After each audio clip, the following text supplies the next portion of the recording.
హల్లెలూయా. మన ప్రభువును రక్షకుడైన యేసుక్రీస్తు వారి అతి శ్రేష్టమైన నామమునకు మహిమ కలుగును గాక. ప్రియమైన దైవ జనాంగమా, ప్రతి ఉదయకాలము దైవ వర్తమానము అనుదినం అన్నాగా వాక్యాన్ని పంచుకోవడానికి మొదట కృప చూపిస్తున్న ఆ సృష్టికర్త అయిన దేవునికి, ప్రేమించి ప్రోత్సహిస్తున్న సన్నిహితులకును శ్రేభిలాషులకును నా ప్రత్యేకమైన శుభాలు వందనాలు తెలియజేస్తున్నా. రండి, దేవుని వాక్యాన్ని కొద్ది నిమిషాలు దేవుని వాక్యంలో నేర్చుకుందాం.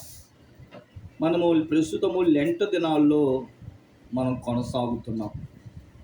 నేటికి 24వ రోజులోనికి మనం వచ్చాం.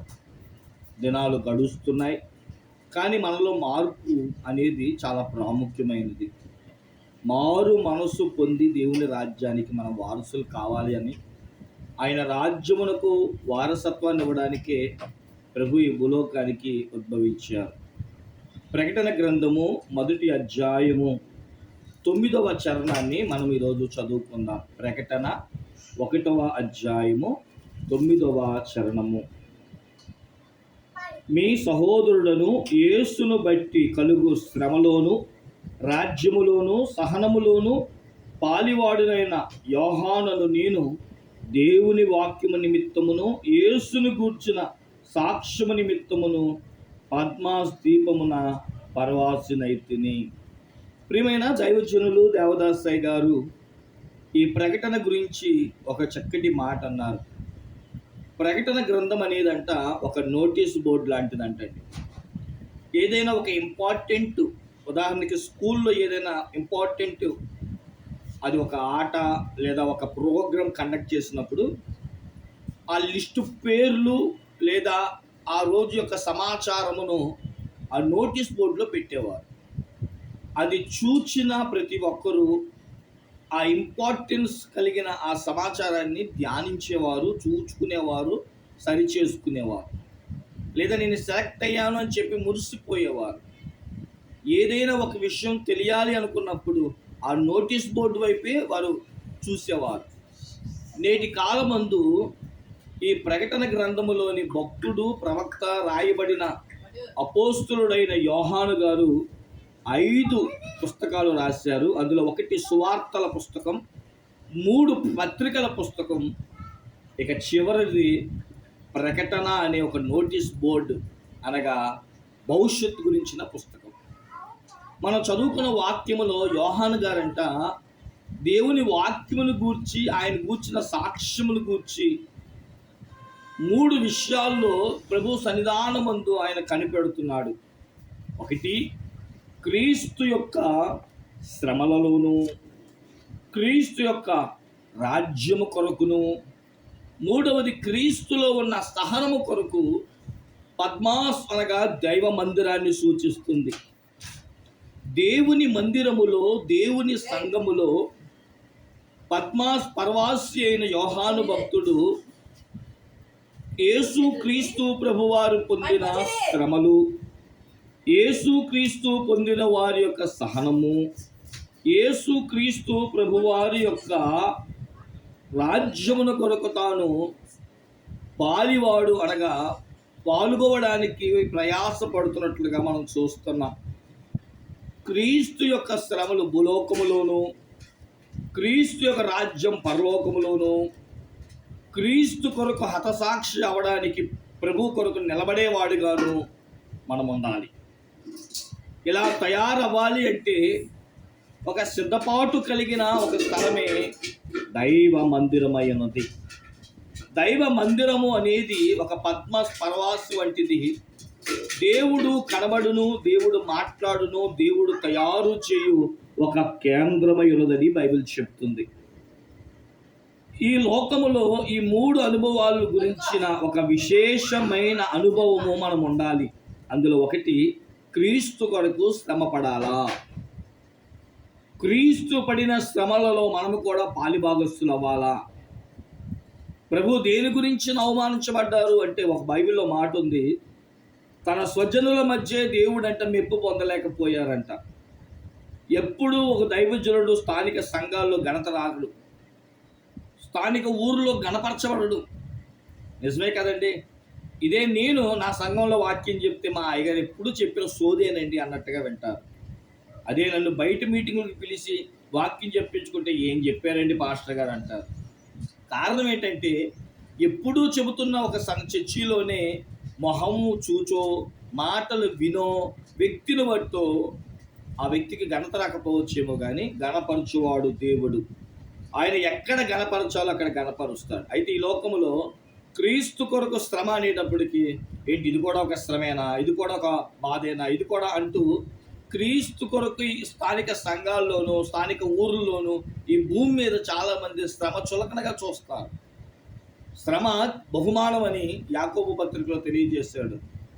శోధనలో పడిన వారికి దేవుడు కిరీటాన్ని బహుమానంగా ఇస్తాడట. శోధించబడిన తరువాత శుద్ధ సువర్ణం వలె తయారవుతామంట. కానీ క్రీస్తు కొరకు ఒక వ్యక్తి ఒక మాట అంటే పడలేము, ఒక వ్యక్తి దగ్గర తల వంచలేము, ఒక వ్యక్తి కింద పని చేయలేము. కారణం అహం. దేవుని సన్నిధిలో గత 23 రోజులుగా ఈరోజు 24వ రోజుతో క్రీస్తు కొరకు శ్రమ అనుభవించడానికి స్థానికంగా నువ్వు ఎంత ప్రయాసపడుతున్నావు? నీరుగు పొరుగు వారు కానీ నీకు తెలిసిన వారు కానీ ఒక మాట అంటే పడని వ్యక్తులుగా నువ్వు ఉన్నావేమో. ప్రతి దానికి కోపాలు, ద్వేషాలు, పగళ్ళు, కుతంత్రాలు, కక్షతో రగిలిపోతున్నావేమో. క్రీస్తు కొరకు శ్రమ అనుభవించడానికి స్థానిక బిడ్డల మధ్య నువ్వు ఉండలేకపోతే ఇక జనాల మధ్య నువ్వేం ఉండగలవు? నేటికి నీ హతసాక్షులు అవుతున్న నేటి దినాల్లో భక్తుల కొరకు మనం ఇంకెంత సిద్ధపడగలం. కాబట్టి పౌలు భక్తులు అంటున్నాడు, నేను పద్మస్ పర్వాసిలో యెహోవా యొక్క వాక్యము కొరకు, ఆయన రాజ్యము కొరకు, ఆయన సహవాసము కొరకు, ఆయన కొరకు సాక్షిగా బ్రతకడానికి నేను ముందు ఇక్కడ తయారవుతున్నాను.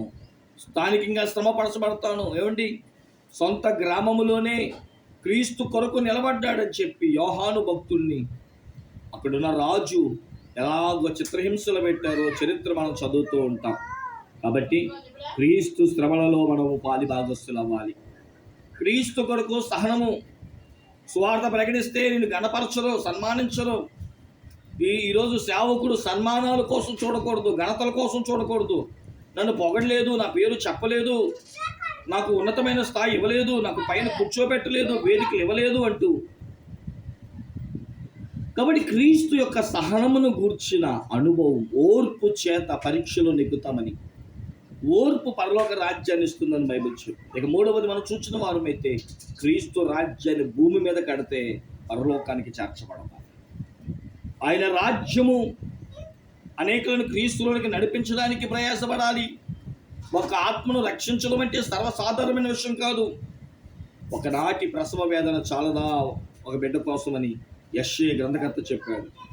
ఎంత వేదన, ఎంత బాధ, ఎంత కన్నీరు, ఎంత బలహీనత, ఎంత అవమానము, ఎంతగా పంటి కింద ఆ శ్రమను అనుభవిస్తే కానీ ఆశీర్వాదం రాదు.